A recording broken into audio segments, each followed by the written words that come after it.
How to use Walmart gift card online. Hey everyone, welcome back to our channel. In today's video I will guide you on how you can use your Walmart gift card online, so make sure to watch the video till the end. Now you might have received a Walmart gift card or maybe a code from Vanilla gift card from any of the other card companies, and then you would like to redeem it on Walmart. You're not being able to do so. Well, do not worry, because all you have to do is open your browser, go to walmart.com and sign into your account. Then just add the products that you want to buy to your cart and then go to the checkout process. Tap the cart icon, confirm the items, then tap and continue to checkout.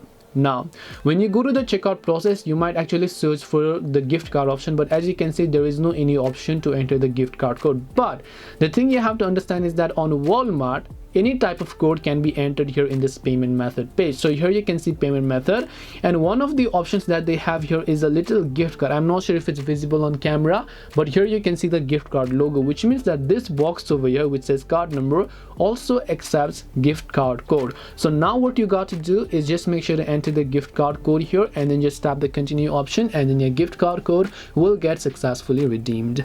This way you can use your Walmart gift card online. Hope this video was very helpful. If you have got any more questions, feel free to leave them down below. Thank you for watching till the end of this tutorial, and see you soon in the next video.